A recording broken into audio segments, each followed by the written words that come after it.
The youngest you start in this business, the more identity issues you have. Because how do we learn? We learn by role modeling and repetition. When you're playing a character, you're playing a villain or a bully, and it's take 30. Being on set, I've seen the take 15s. You know, it's rewiring your brain. And even tour, you start young, there's arrested development there. So it's almost like you have to play catch up. And I think it's a disservice if we give an artist voice lessons and a stylist and a personal trainer, and we forget about their mind. Showing what the industry values, what they look and sound like. Right. If they're happy, they're going to be more productive. If they love themselves, or if there is a self-acceptance, the confidence is going to grow.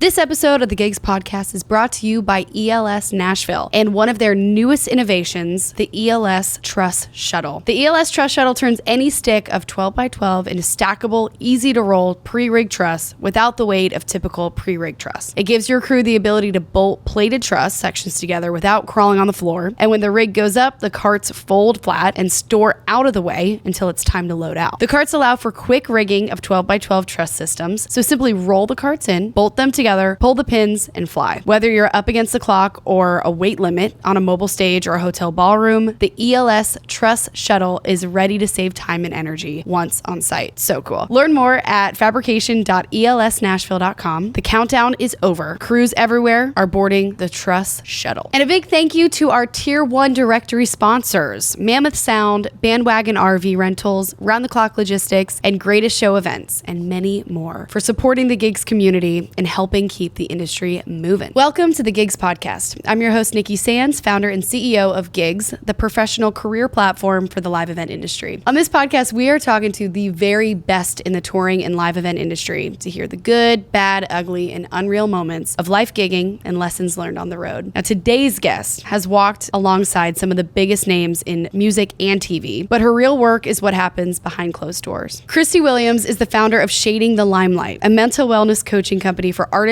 actors, and entertainment professionals. She's also a professor at Belmont University, where she developed the first ever course on social and emotional intelligence in the entertainment industry, a course that is now required to graduate with an entertainment and media major. Cristi spent 17 years as a teacher before joining her daughter, Hayley Williams of Paramore, on the road. That experience opened her eyes to what young entertainers face: pressure, perfectionism, identity loss, and more. She launched Shading the Limelight in 2008 and has been working with clients from Disney, Nickelodeon, Universal, and major labels ever since. She's part educator, part counselor, part industry guide, and her work is changing the way creatives grow, connect, and stay well. Cristi, welcome to the Gigs Podcast. Thank you. So happy to know you, just to kind of hear the lore about you and to get to have this conversation today.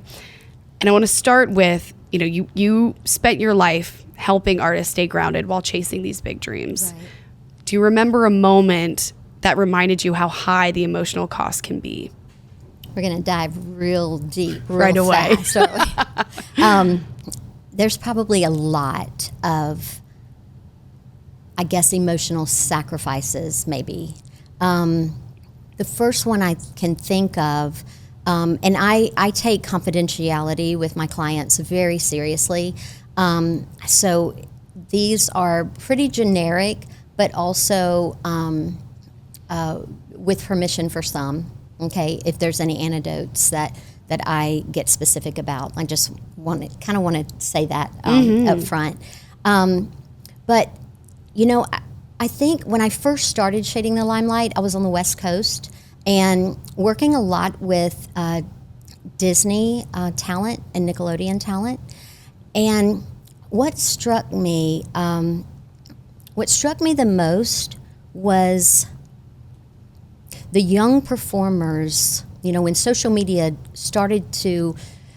was starting to explode, and I think it was Twitter that was first, and they did not think they had accomplished anything, even if they were on a show that was, and they were part of the cast, and every taping, they were in the episode. But they didn't think they had accomplished anything until they had 1 million followers.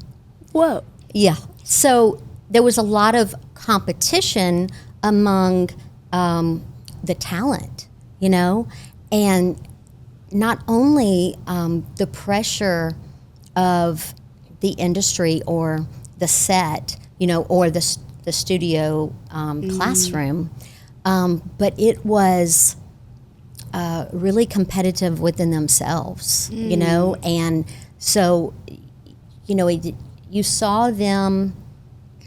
It was almost a sense of relief when they got to the $1 million, and that's astronomical, for anyone, but for a child, it was eye-opening. It really was, and then, and I mostly work with young adults now and adults. Shading the Limelight has 2 offices, and the one in the West Coast, Stephanie Hajar, a practitioner, she kind of oversees that and works with the child stars, but then also works with athletes as well. So another eye-opening moment was when a child told their famous dad that he loved his fans more than he loved her. That hit hard, and he questioned why. Why do you think that? Why do you feel that? Of course I love you. And she said, well, you visit fans in the hospital, you do meet and greets, and you're not home for my birthdays or my first days of school. So it is, and then I think personally,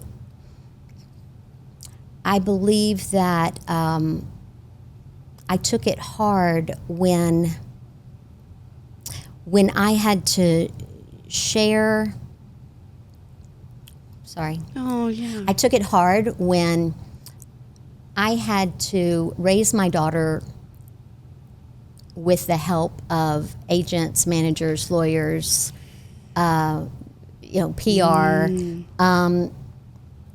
She was 15, and I wasn't ready to share her with the world, So that was a surprise.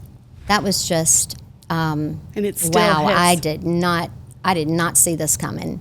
It was like, we couldn't do anything unless we cleared it with everyone, and the record label, and and of course, we all laugh about, I had to check to make sure I could ground her on this day, Wow. But it was, you check to make sure you can ground her. The abnormal becomes the normal, and I just felt like, I'm supposed to have my child and raise her with instill the values and morals and build a strong family unit. Right. Even though her dad and I were divorced, we were great at co-parenting, and that was a hard. That was an awakening that I wasn't ready for. So many adults in the room wanting her to be a certain way when no, that's mine, by the way. You don't get a say. Right. So I can imagine you're seeing the emotional cost in the child and in the entertainer, but in the parent too. Right. Then.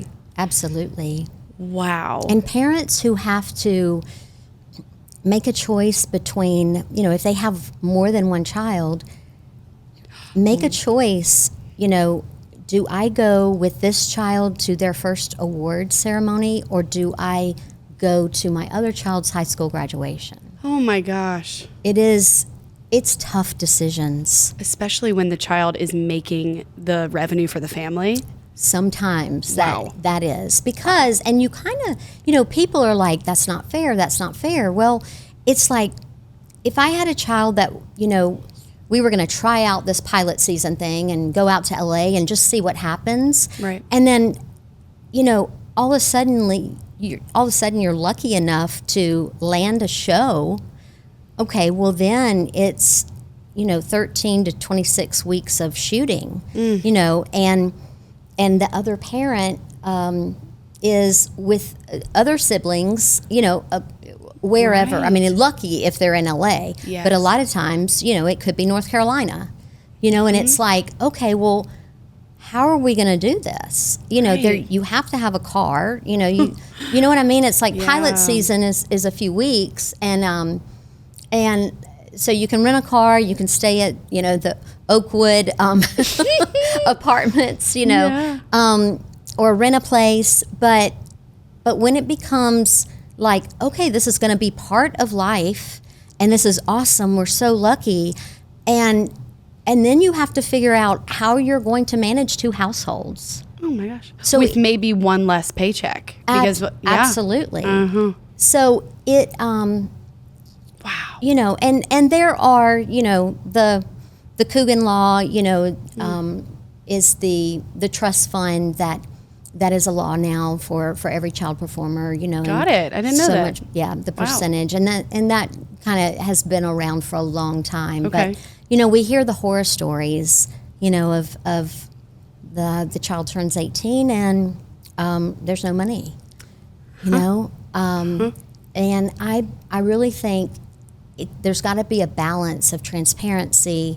And I'm not going to, every family is different, and they support their child the best they can in the moment, Yeah.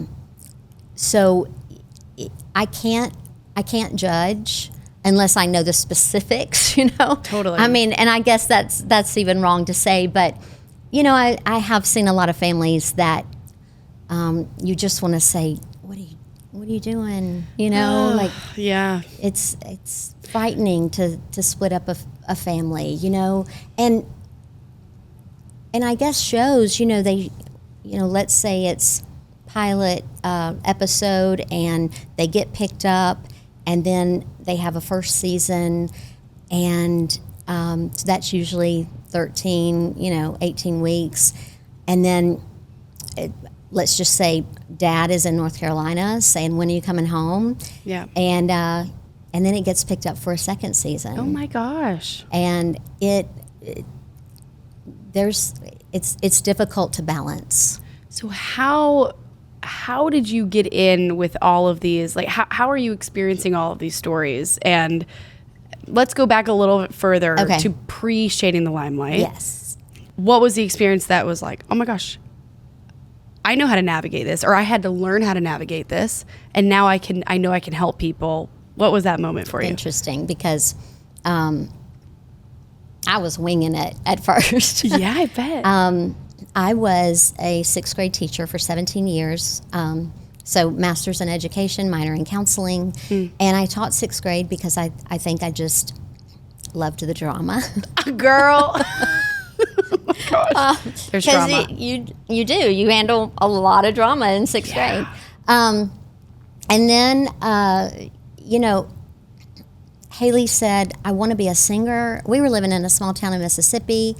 We had no idea how to do that. I was like, sure, I'll drive you to, and she started singing at little fairs, church, school. And then what happened next was she started singing around town, and her dad made her a kind of a compilation CD. She had never sang in a studio before, and she kind of wanted to just try it.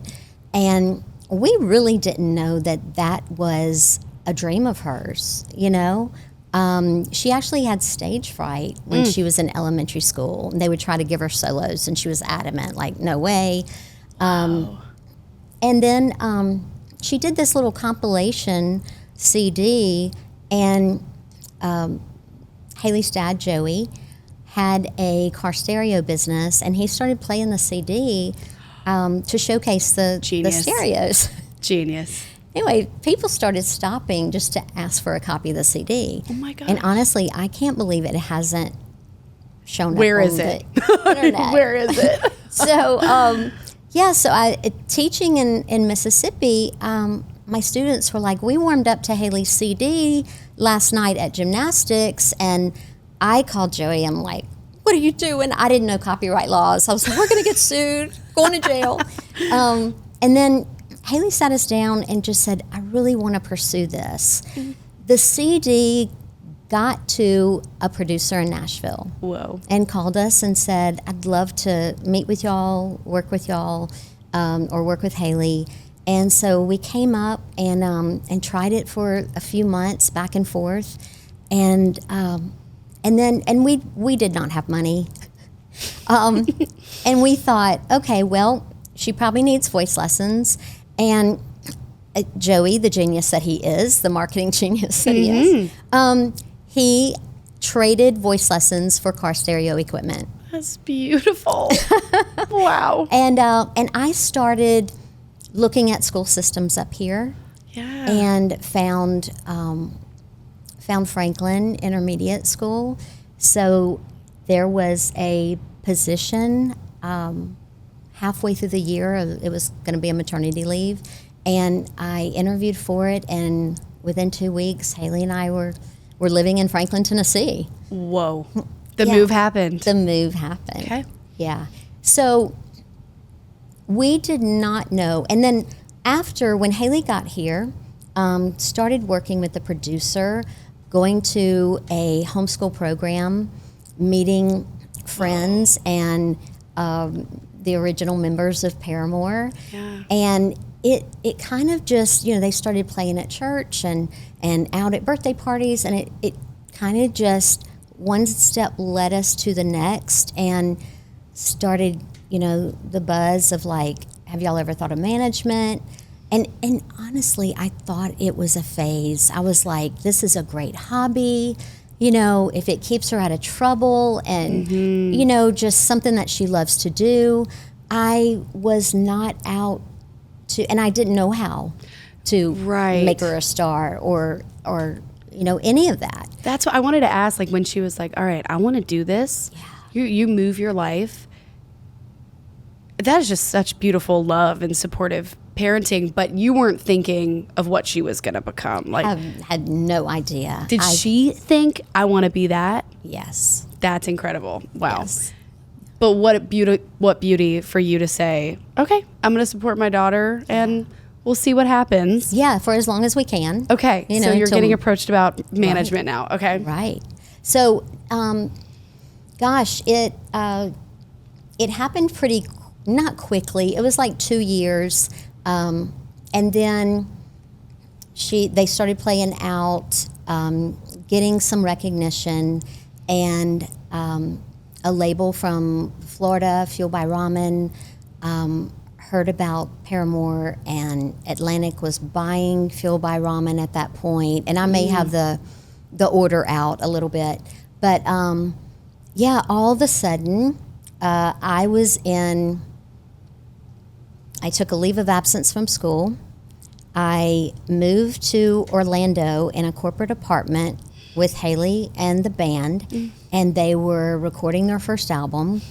And it was band camp. It was boot camp. I bet. And I just remember her manager coming over at 7:00 because they were going to all run a mile, Oh my gosh, boot and then camp. and then I was homeschooling 3 of them. Whoa. So as soon as they got finished, this was 2005, as soon as they got finished with the album, we got in a 15-passenger van, and, Joey, who I had not lived with in 10 years, was driver, and I was educator and band mom, and that was tough because all of a sudden we had the responsibility of other people's children, even though ages 13 to 21, but four young men.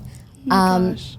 And I always say it was the best of times and the worst of times. And wow. It was laughs. It was struggle. The arguments were loud, the fun was louder.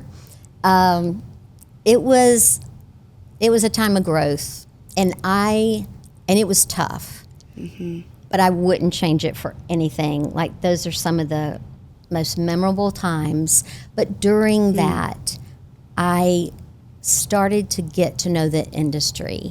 So we're in a 15-passenger van with a trailer hitch, Wow. And Joey had to go home every once in a while because he owned a business.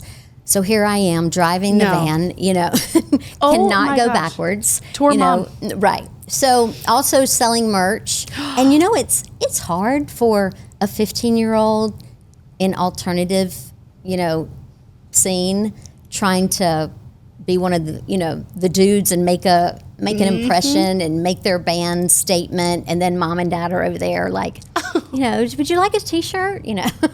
But we celebrated when we sold a t-shirt. I mean, it was incredible. It was like at the end of the night, Zach, the drummer, he was like, how many CDs did we sell? And I'm like, 5. And we're like, yeah. And those people, I mean, those early fans, they don't know how important for those moments of we sold 5 CDs on this show. Right. I mean, that's everything. You made some money, or you're getting closer to the black, right? Like, Yeah. Wow. Okay. But it was also a time that I was meeting other bands, and there's a lot of downtime in the green room, and meeting bands and industry, I guess, professionals. The dynamics of the bands, all the bands were different. The family dynamics, as I started talking to them, some had the support of their family, some didn't, and a lot, I just kept coming back to the same common question. It's like, well, how are you going to do this? Where do you want to go, and how do you want to do this? And they were like, I don't know. We just want to play for 30 minutes on stage tonight, And there was something missing in the industry, and it was, who's taking care of the emotional states of these artists and these young people that are sacrificing everything for their dreams. Everything. And that was eye-opening, because at that time, Britney Spears was derailing, and I remember in that van, I was scared for my family, and I really took the blame and said, like, why did you do this, and why did you say this was okay? And, but you do anything for your child, to make them happy and support the best way you can until you can't. A lot of dark sides of the industry that I'm sure is kind of like you were then just seeing them all. Right. Oh my gosh. Oh, yeah. And what are some of those dark sides in that early stage with a 15-year-old daughter? Well, watching bands talk about, we got to sell enough merch to get to the next venue. Oh my gosh. Some bands were open and it was like Cheech and Chong. The smoke would just billow out. And I remember one instance where we were telling a band goodbye, and I guess the lead singer was like, he was like, yeah, you can tell the guys goodbye, just open the van door. And I was like, are you sure? It was like, yeah, and I did. Smoke rolled out, and there was this not little, this is a young man, blonde, sitting on the floor of that van doing a workbook. And I'm like, what are you working on? And he's like, I do not have the support of my family if I don't finish my GED. And it was just, I just thought, okay, there is a way, but I don't know, you've got to use your resources. You have to, I guess, do everything you can to follow that dream, without losing yourself. And the dark side there too, I saw the drug overdose. I saw the bands that would not speak to each other until they got on stage. Oof. And that was hard. And I think just eye-opening, thinking, my marker of success was when Hayley's an adult, she's going to come home for Christmas. That was like, if that happens, that I will I will be successful, choosing to come back. Yes. Yeah. And thank God she does. I love it. But it was, I started asking questions, a lot of questions, because it's not at the point of, hey, somebody is an addict, they need to go to rehab. This was more like, who's going to do conflict resolution? Who's going to encourage the band or encourage someone to get to know themselves? And,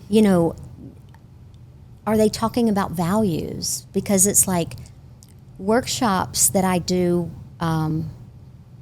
with bands and with cast of TV shows, they know this is my cast member and their character name is so-and-so, but it's like, what is underneath? Like, you really need to, because that's how empathy is built, to get to know somebody's story, so, and there's no time to do that. Right. It's like everybody has their job description, their agenda, and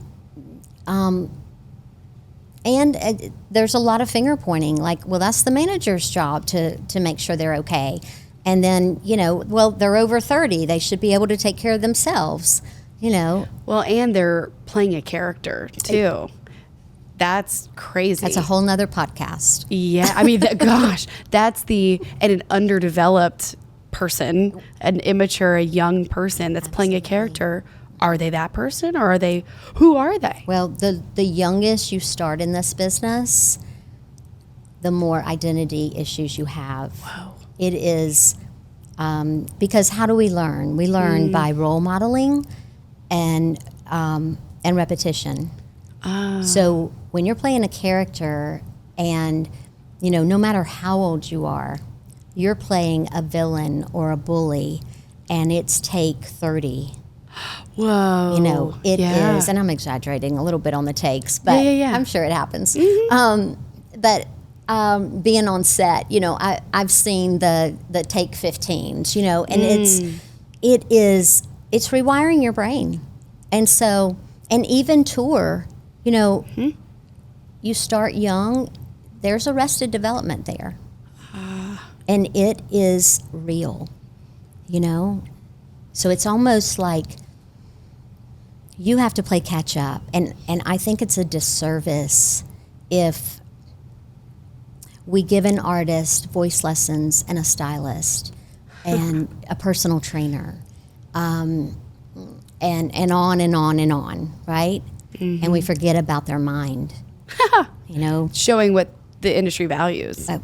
It's what they look and sound like. Right. Because if they're happy, they're going to be more productive. If they love themselves, or if there is a self-acceptance, the confidence is going to grow, and the resilience.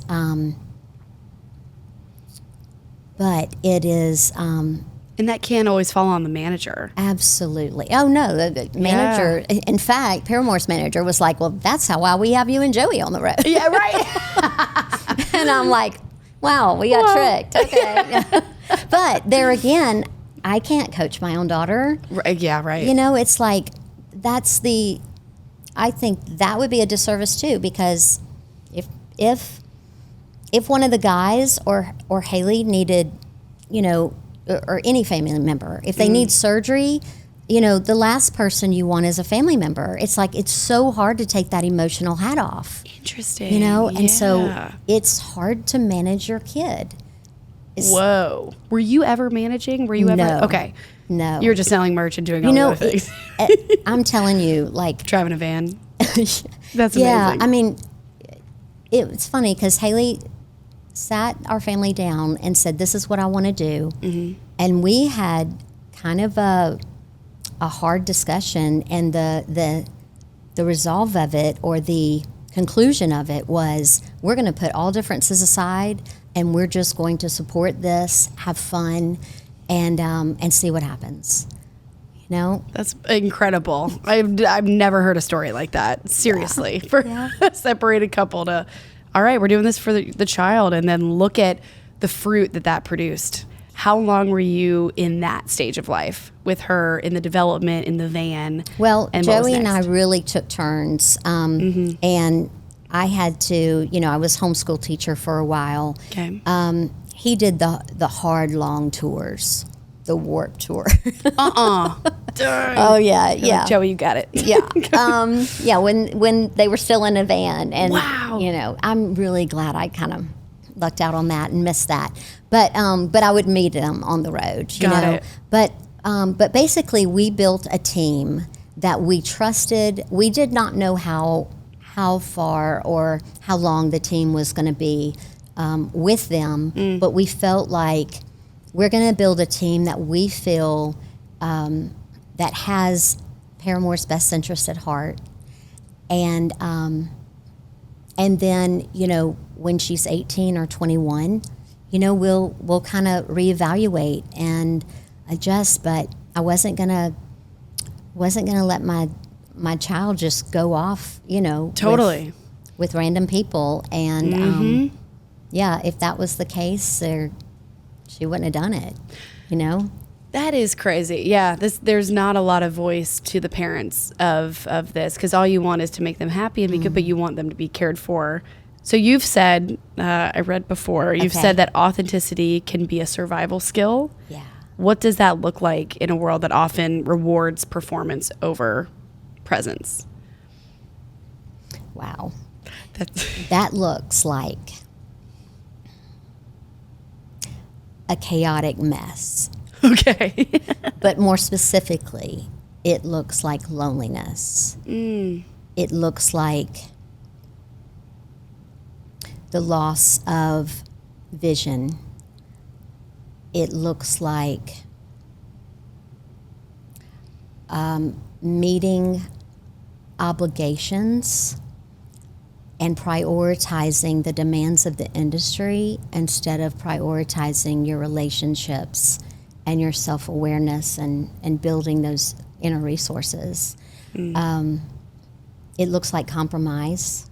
It looks like compromising your values. Yeah.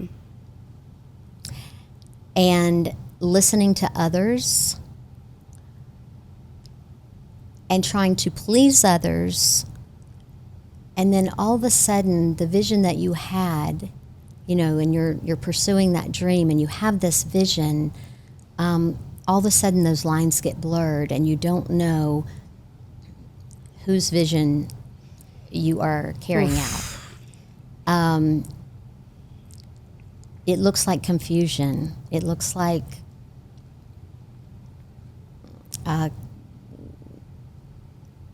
just identity. I'm losing my words right now. No, well, it's interesting because I feel like this is just it's a broad question that anyone could relate to, of when are you performing. I've actually been asking myself this the last year of like, what am I performing over being myself? And then sometimes that line is blurred. Right.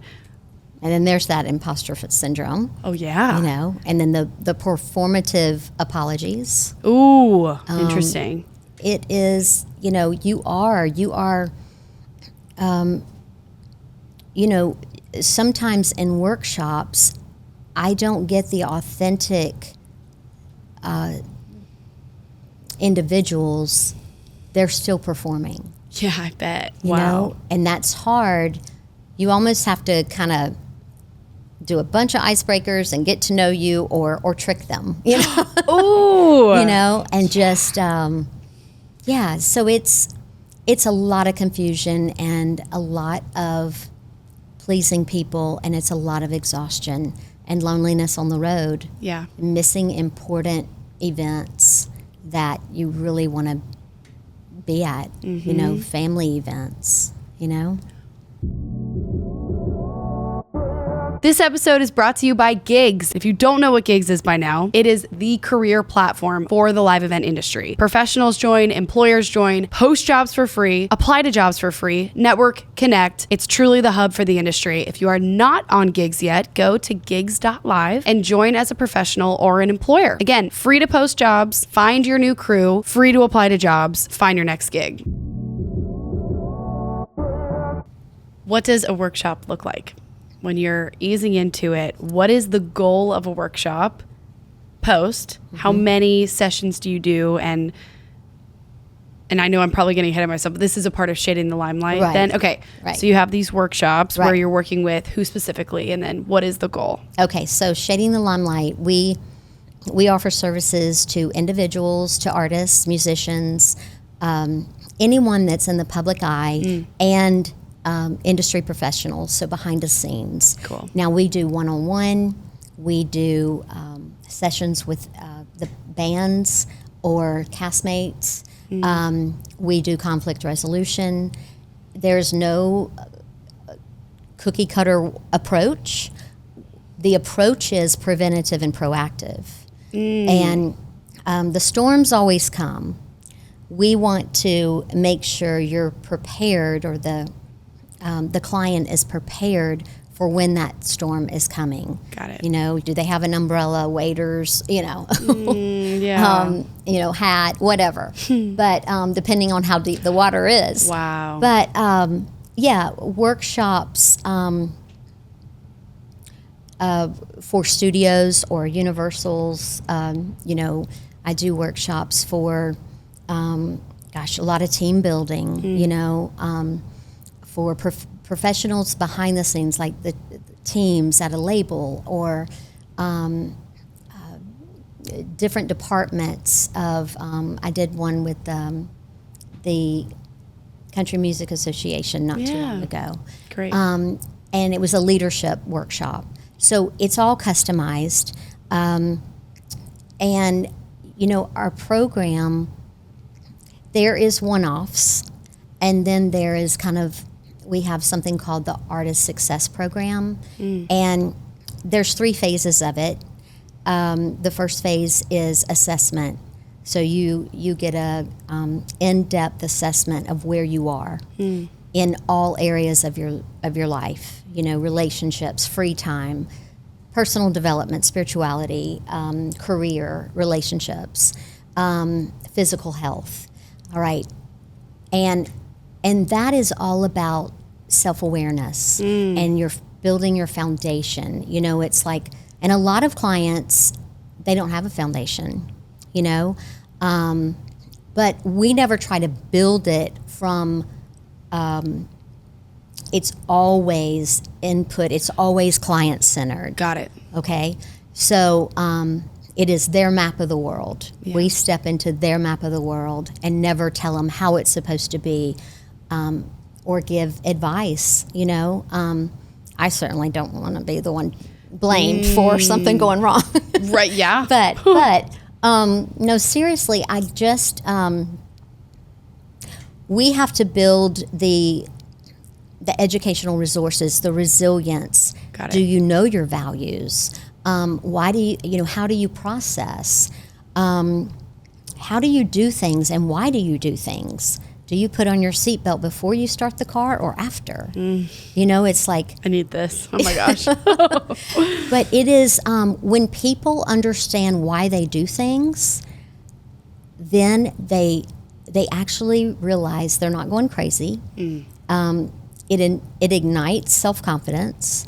Then when you have self-confidence, you take more risks. Yeah. And then and that's where growth happens. Then you do that enough, you understand yourself more, you understand your relationships, and here comes self-acceptance.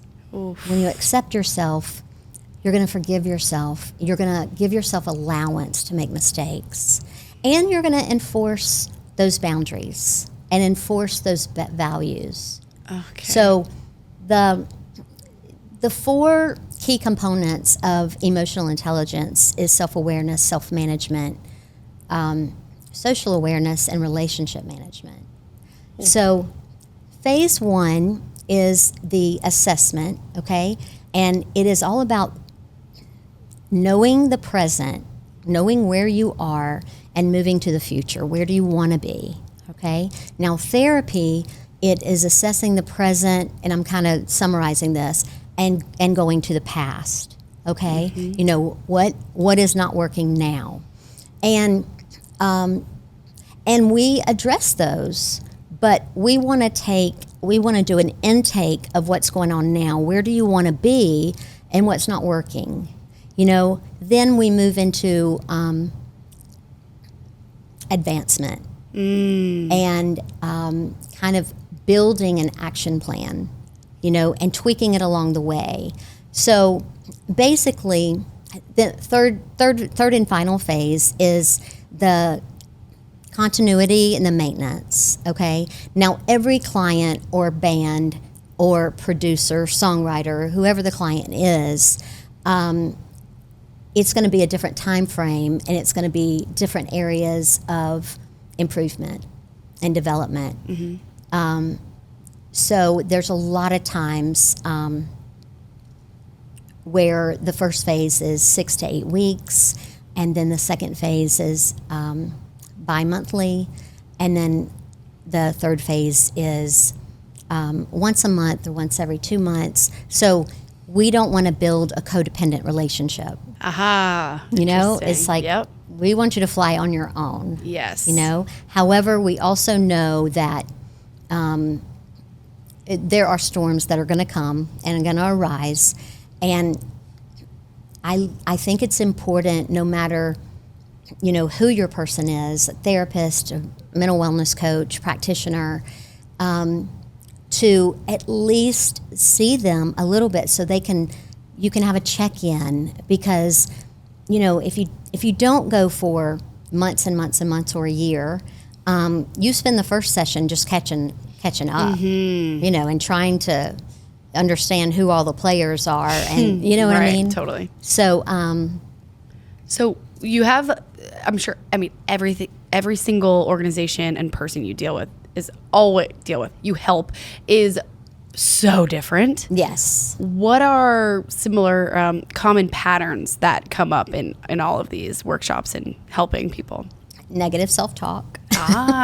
Okay. Yeah, resilience, the confidence. Comparisons, body image,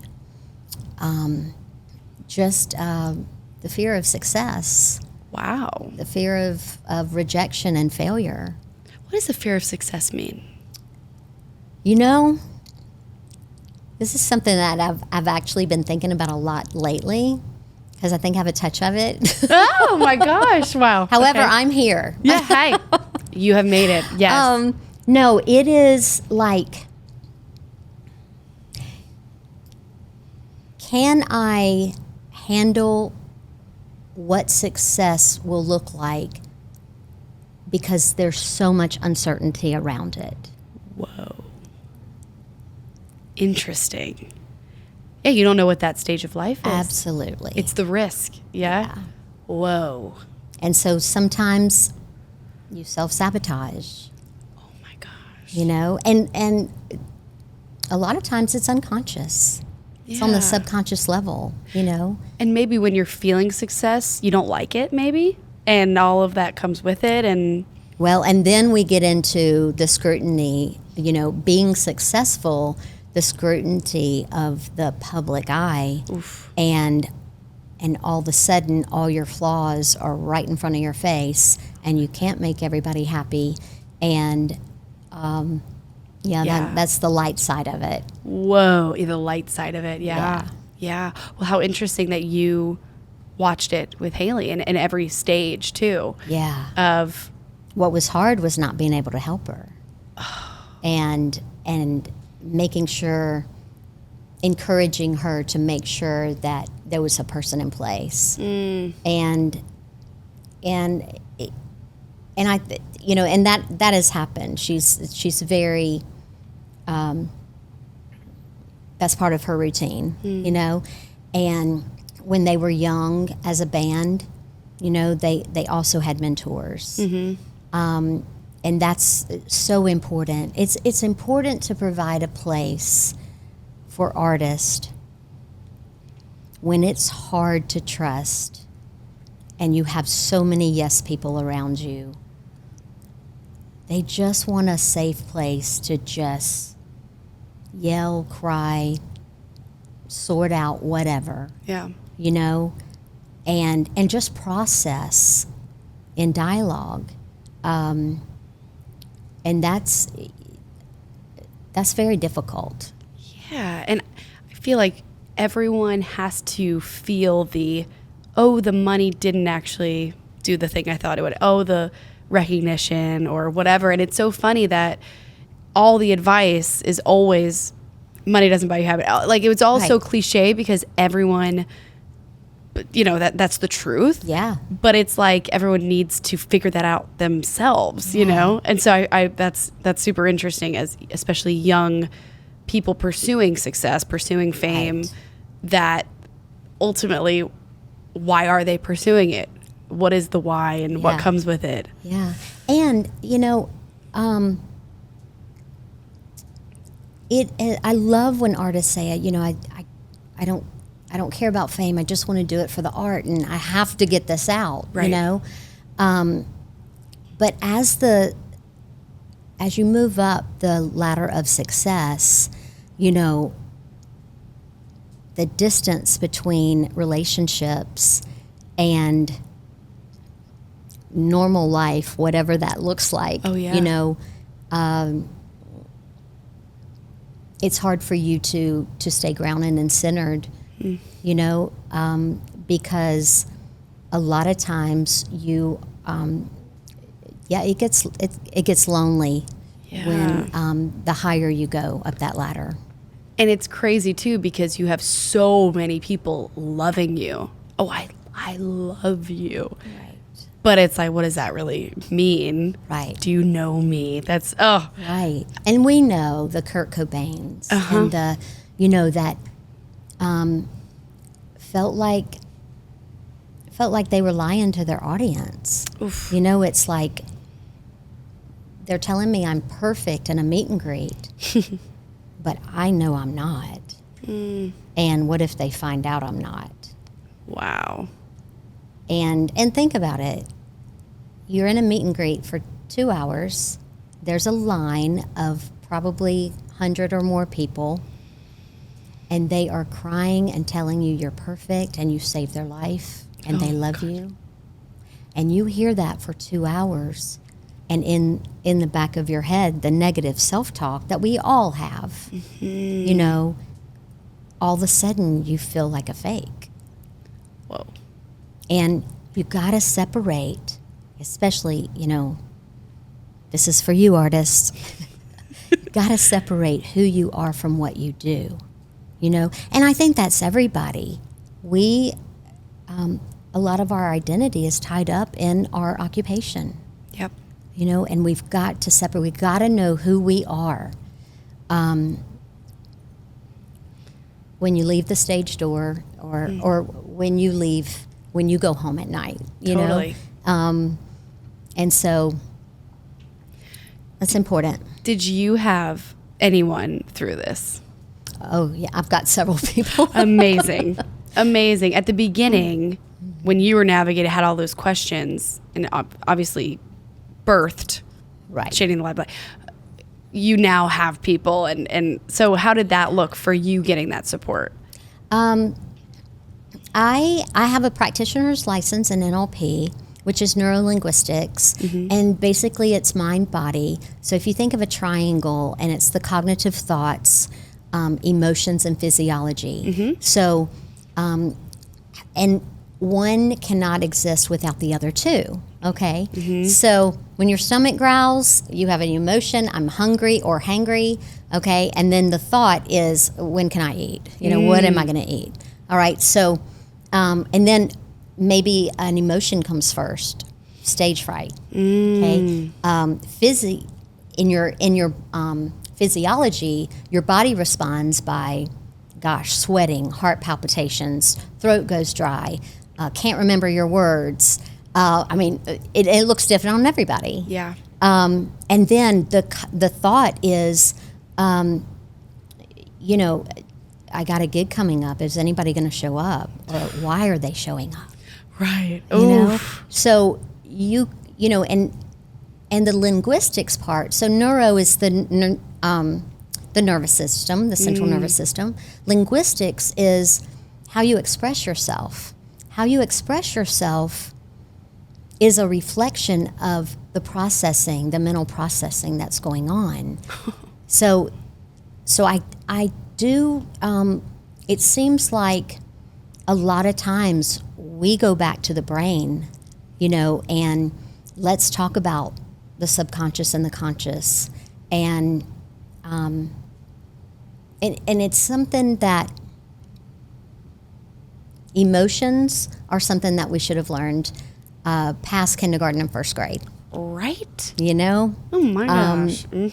Yeah, it's Yeah. I mean, I feel like for a lot of my life, I just would always have a podcast on or some music or something to have like zero silence. Like I could not have my own thoughts. And I didn't know it. I'm like, yeah, I always have it on. And someone challenged me like, go a month without. I'm like, I don't think I could do that. And now I'm challenging myself now, but it's like, well, then what's going to come up? And it's interesting because a lot of fear came up. That was the main thing. It was like a lot of fear coming up. And you just don't want to deal with it. No. And I love talking about feelings. It's so funny. Anyway, it's just, it's funny how you could be so unaware of what you're doing and why you're doing it. Totally. And think that you're so aware of yourself and so emotionally into it. I went to therapy once. I know, like, you know, no. Right. So that's fascinating. And so my mentor yes. is the first one was the one who certified me Got it. in NLP. Got it. Which is, you know, shout out to Global NLP. Yeah, so she's my confidant. And then I have a very small circle of friends that you know, is holds me accountable, but also no judgment no matter what I say. You know, and that's what we should look for in relationships, because we're not designed to be exalted. We're not designed to be worshipped. We're designed for a relationship and community and equality, you know? So there again, that ladder of success, you're moving away from others. And it's very difficult to keep those relationships, you know? It has to be work on both ends, you know? And another service that we have is like a pre-tour plan. You know, depending on how well the artist is doing mentally and prepared to go on tour, there's got to be a game plan taking in account of their values. So if family is a value and it's very, very important, you know, then if that itch is not scratched on tour, there's going to be problems. Wow. So the plan, and I may sit down with a management team and a tour manager and kind of lay out like, all right, they need, you know, once a week, you know, hour FaceTime with family, or, you know, or maybe it's once a day. It's based on the needs of the artist. So and that is, and I love doing that. You know, that's really fun, and to meet them on tour and see how they're doing. But you also have to prepare. Sometimes you have to prepare for the nuclear button too, when things just get really out of control, and people don't want to cancel a tour or not shoot an episode, you know, for a day. Like, that's a lot of money being lost, you know? And so, again, it's the consistency, and it's the preparation. So if everybody is on board before the tour bus leaves, and there's a plan to implement what's important to the artist, other than the styling and the photos and everything, and it's a huge part of it. Yeah. But we've gotta start changing the way we do things, and I think we've started in this industry and destigmatized, especially therapy, and and I'm so hopeful. Like, I think what I would love to happen before I pass and leave this earth, I would love to see every record label have, whether it's a mental health practitioner or life coach, or even a mental health advocate that has the resources. Wow. I can't tell you how many times I get phone calls like, hey, do you have somebody that specializes in this and this, or this, and it's like you're searching in New York and LA or overseas, for somebody to help and step in. Cristi, you are a part of that change, though. You're driving it. I really hope so. It's going to happen. I mean, it's happening. And for people to rely on you, to call you in, to ask your advice, it's showing the demand for it, but the uncertainty. And so what you've created is like, no, we have someone to go that can do this. So thank you for starting this. Thank you for doing what you're doing. Thank you. Ripples. Yeah. Wow. It is. It's a ripple effect. And it takes a team. It takes a village, How often do you see, and this is a very big question, but how often do you see an artist go on stage or an actor on set and you just know they're not here, like they're not okay, and the audience has no idea? Well, part of my certification is body language. Ooh. And eye accessing cues. So I can pick it out pretty well. Whoa. I mean, oh my gosh. Yeah. I mean, there's a lot more experts better than me, but especially if I know the client, and then see them in an interview. Oh yeah. Yeah. Interesting. Yeah. My grandma told me when she watches this sometimes, she's like, your eyes are moving around. Like, you're moving too much. You're uncomfortable. I'm like, oh, God, I got to work on that. Okay. Because my grandma knows me. But that's also part of energy in your body. Yeah. Oh, interesting. And so you do have to, when we have anxiety in our body, it's just energy that wants to get out, so we're going to shake it out or do hacky sack before a show or. Interesting. So when would you say that they're a client? When and how would you intervene on something that you see something's off? Like, we need to kind of unpack this maybe. Do you guys work like that or what's your involvement? I don't think I would interrupt, of course. I mean, you got to be careful of the timing because most of the time, their day is packed. So you kind of make a space for them to share or to come to you. And it's interesting, too, saying as that the distance with fame from everyone else, like what I'm thinking of is you don't have empathy often for the celebrity or for the famous person, because sometimes your mind just goes to, well, they can pay for that. Oh, well, they don't even have to deal with this thing or that thing. And but dang, are they going through different struggles that they didn't know they were going to go through. And well, it's much harder to manage success.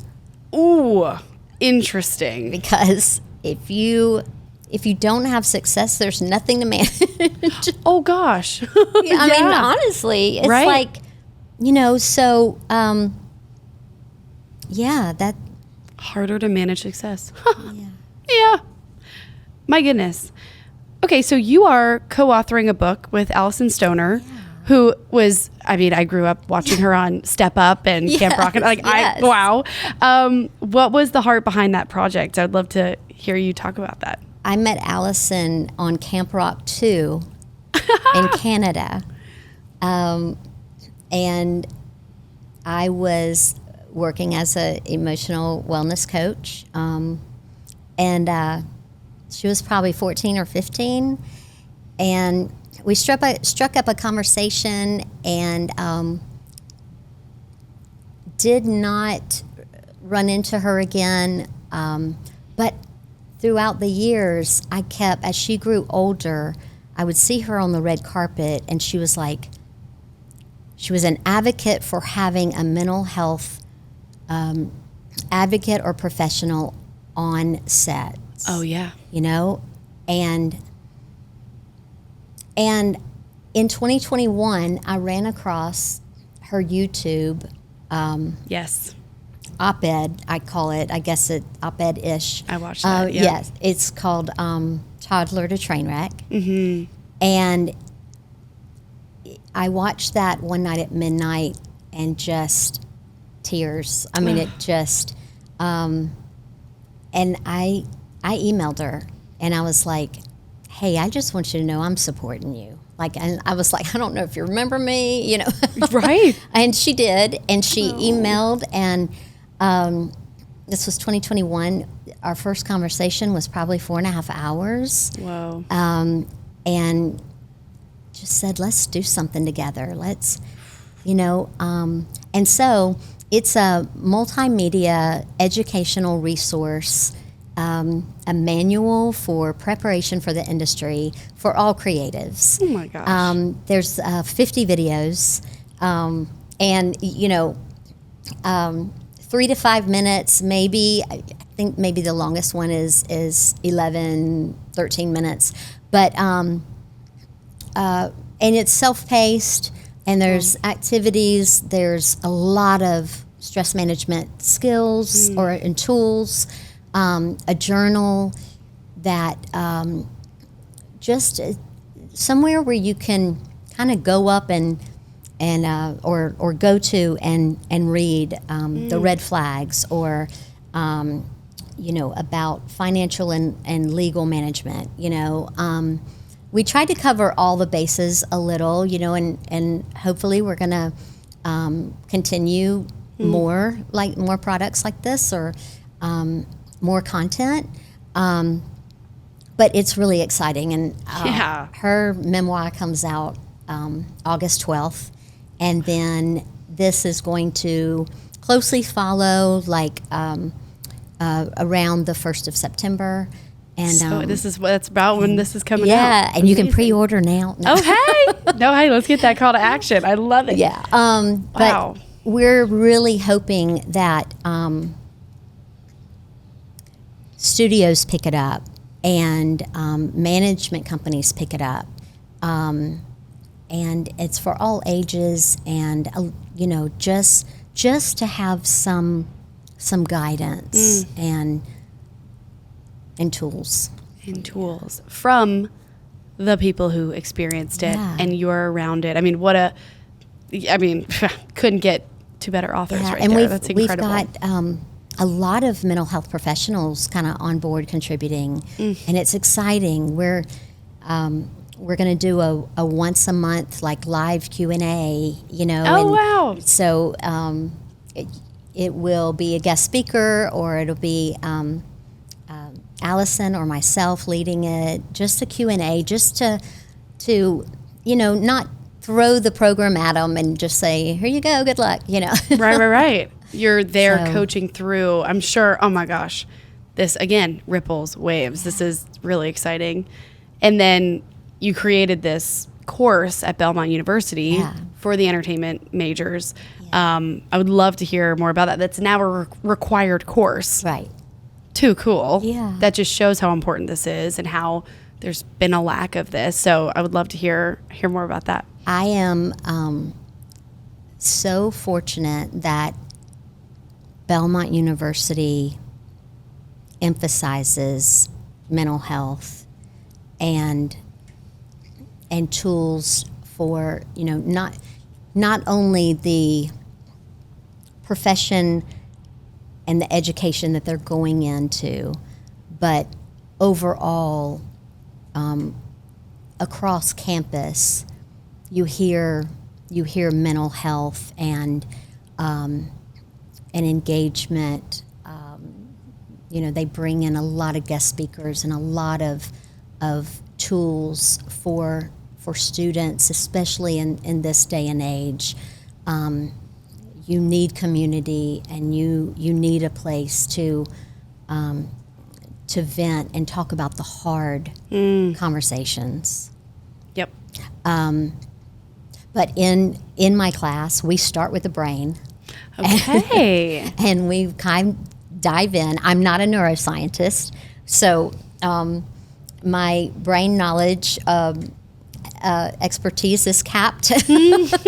But yeah, and then we go into the self-awareness, and they learn how they process, and the light bulbs that come on, and a lot of them say, gosh, I knew that I thought about this stuff, but I didn't know anybody else did, and I didn't know it had a name for it, so it's like they learn how their default system works. They learn the sympathetic nervous system, the parasympathetic nervous system. They learn effective communication, conflict management skills, relationships. We do a lot of social experiments out in Nashville. Interesting. So if you're talking to a Belmont kid here, they could be running a social experiment on you? Exactly.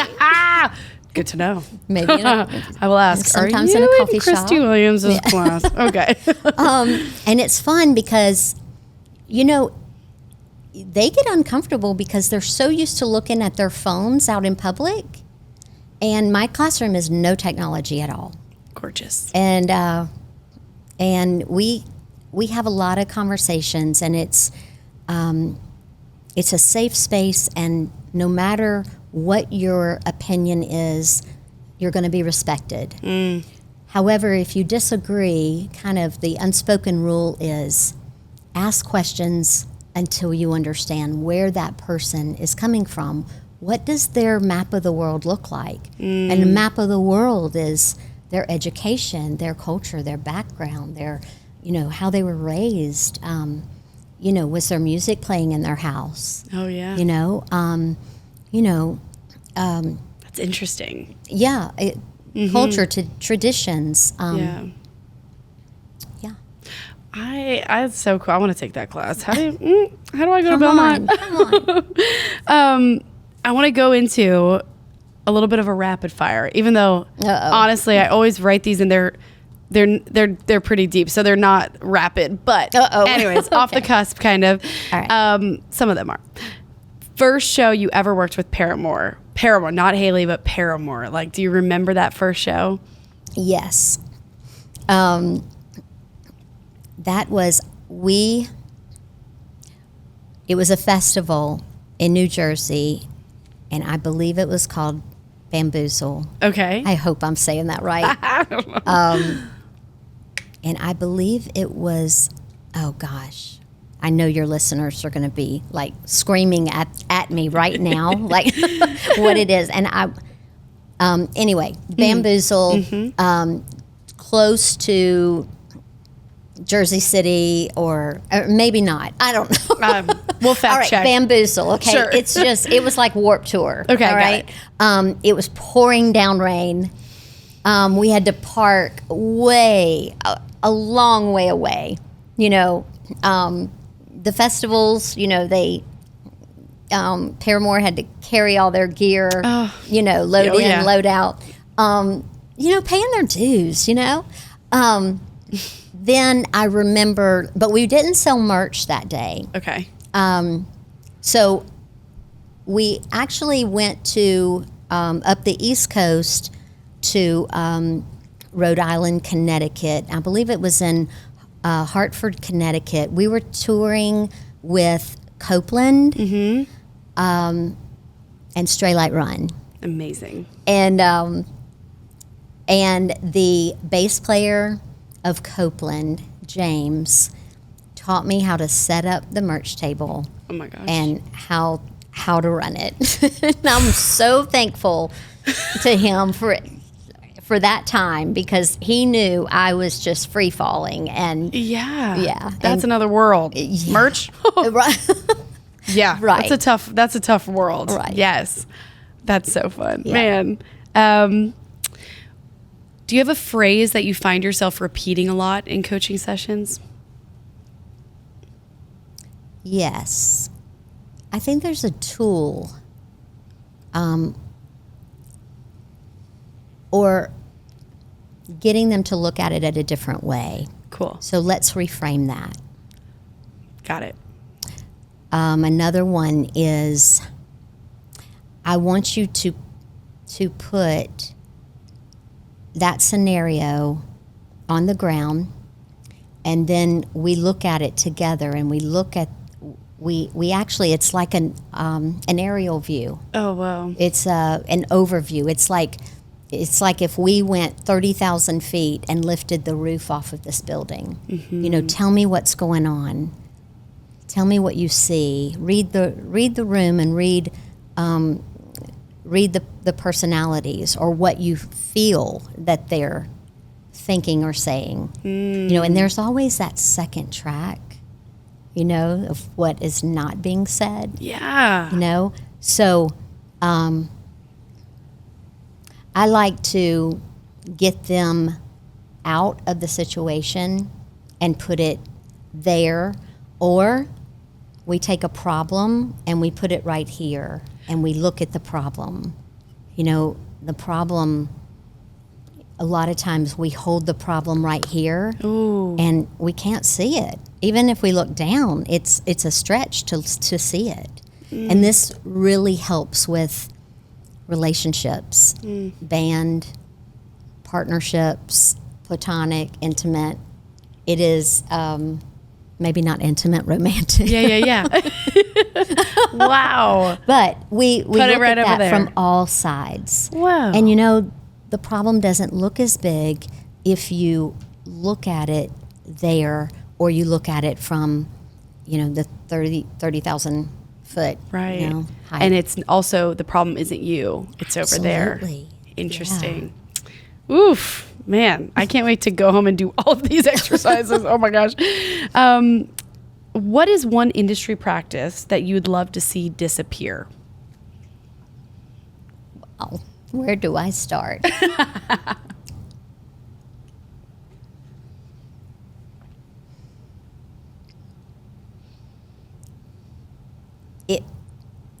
It must have something to do with social media. That's what's coming to my head at first. It is a 24/7 job. Yeah. And every artist, it is a thorn in their side. Yeah. Especially if they're not good at it. Where they sit and, instead of writing music, or instead of studying their lines, they're trying to figure out the newest trend, or a little skit they can do, and that's hard, Yeah. and I think we need to take that off their plates. Yeah. They're on it much more than needed, just reading comments. And there it is. And that, I encourage, don't read them at all. And the veterans, don't pay attention to it. The more successful they are, Yeah. the more they don't look at it, unless they have a new release or whatever. The ones that are up and coming, or the brand new artist, or they're looking, and Yeah. I tell them, don't believe the greatest compliment, don't believe the worst insult. It's like, it doesn't matter what they say. It matters if you are lying aligning your behaviors with your values. Yeah. Wow. And since this is rapid fire question, I'm gonna It ain't. stop I'm 'cause sorry. Yeah. Okay. I'm sorry. I No, I just should be favorite I'm food. long-winded. I'm But sorry. Girl, that's why we got a microphone in front of you. So I love it. And I'd love to end it with, and you've already said such inspiring words and wisdom and advice, but ending it with this project that's coming out. Yeah. And what do you hope? We kind of already touched it, but you hope that all of this work that you've poured your soul into and your passion, what do you hope that will bring? I really hope that artists and entertainers can feel confident voicing their opinion to their team or to their label without fear of being shelved or hard to work with. They need a voice. They're, like I said earlier, their vision is blurred already because they're having to compromise because there's so many people and professionals that says, hey, we can't really do it like that. Well, first of all, why not? But if it's absurd, then let's try to figure out a way. But I can't remember the question, Nikki. No, that's Sorry. a fabulous answer. And I think the work you're doing is just, I can't wait to support more. And how can people find you and follow this and get help if they need it? Instagram, which I have a great intern that's running that because I am not tech savvy. Love it. Website is shadingthelimelight.com. My personal Instagram that sometimes I'm good at and sometimes I'm not. Cristi.shadingthelimelight, I believe. Love it. There is one thing that I'd love to call attention to. Please. If you go to my website, and I really need to rearrange a little bit on the homepage, because I'm never satisfied. But there is a video that kind of gets lost in the background. But if you click on the video, I've put quotes from clients, and they're anonymous, over the last 15 years. And it's just quotes and some instrumental music, but it's very empowering of what an artist says when they are dealing, living out their dream and working with the industry. We will be sure to to put it in the show notes here, and then we can always That's awesome. share that too. Thank you. That's beautiful. Thanks. Thank you for your time Oh my gosh, this for was your awesome. work. And we'll make sure to put all the links everywhere so people can find you. And thank you for the work you're doing. This is really enlightening to me, and so keep going. Thank you. Well, thank you. And you were so awesome to talk to. You So rock. easy to talk to. Oh, You make it very comfortable. The best compliment I could hear. Thank you. Thank you so much. Thank you.